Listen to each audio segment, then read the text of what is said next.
Hello, നിങ്ങളുടെ health നിങ്ങൾക്ക് എത്ര ഇമ്പോർട്ടൻ്റ് ആണ്?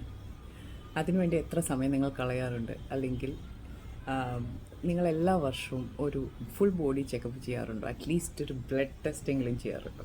ഇല്ലെങ്കിൽ ഇന്ന് തന്നെ നോക്കി തുടങ്ങിക്കോളൂ. മറ്റുള്ള ആരെങ്കിലും വന്ന് ഇതിനൊക്കെ പുഷ് ചെയ്ത് കൊണ്ടുപോയി ചെയ്യുന്നു വിചാരിച്ച് ഇരിക്കരുത് ആരും.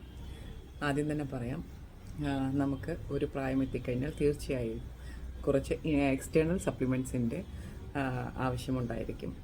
അതിൽ ഏറ്റവും ഇമ്പോർട്ടൻ്റ് ആയിട്ടുള്ളത് നമ്മുടെ ഇന്ത്യയിൽ അറൗണ്ട് 80% ആൾക്കാർക്ക് vitamin D deficiency or insufficiency ഉണ്ടായിരിക്കും.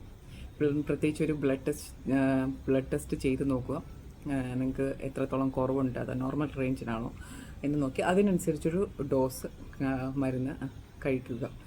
നോർമലായിട്ടുള്ള ഒരാൾക്ക് ഒരു മാസത്തിൽ ഒരു പ്രാവശ്യം മതി ഒരു വൈറ്റമിൻ D3 ഒരു 60K IUവിൻ്റെ ഒരു ഡോസ് കഴിക്കുന്നത് നല്ലതായിരിക്കും.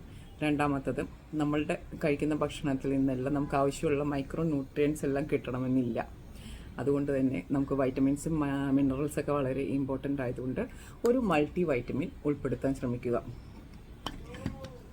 മൂന്നാമത്തത്, വൈറ്റമിൻ B12 നമ്മളുടെ നെർവിനും പിന്നെ ക്ഷീണം, തളർച്ച അങ്ങനത്തെ കാര്യങ്ങൾക്കൊക്കെ വളരെ ഹെൽപ്പ് ചെയ്യുന്നതായിരിക്കും.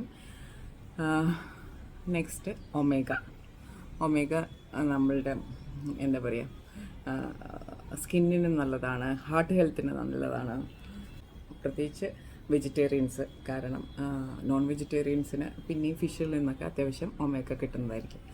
Last but not the least, നിങ്ങൾ കുറച്ച് പ്രായമൊക്കെ എത്തി തുടങ്ങിയോ, നിങ്ങളുടെ സ്കിന്നൊക്കെ ഒന്ന് ചുളിഞ്ഞു തുടങ്ങിയോ, പ്രായം നിങ്ങളെ ശരിക്കും ബാധിച്ചു തുടങ്ങിയോ എങ്കിൽ ഒരു കൊളാജൻ സ്റ്റാർട്ട് ചെയ്യാൻ മറക്കണ്ട. പ്രത്യേകിച്ചും ഒരു മറൈൻ കൊളാജൻ.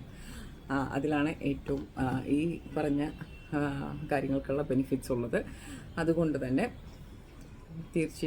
ഇത് സ്കിന്നിന് മാത്രമല്ല, നിങ്ങളുടെ നഖങ്ങൾക്കാണെങ്കിലും മുടിക്കാണെങ്കിലും ജോയിൻറ്റ് ഹെൽത്തിനാണെങ്കിലൊക്കെ വളരെ ഉപകാരപ്രദമാണ്. അപ്പോൾ take care of your health, embrace your body and love your life. Bye.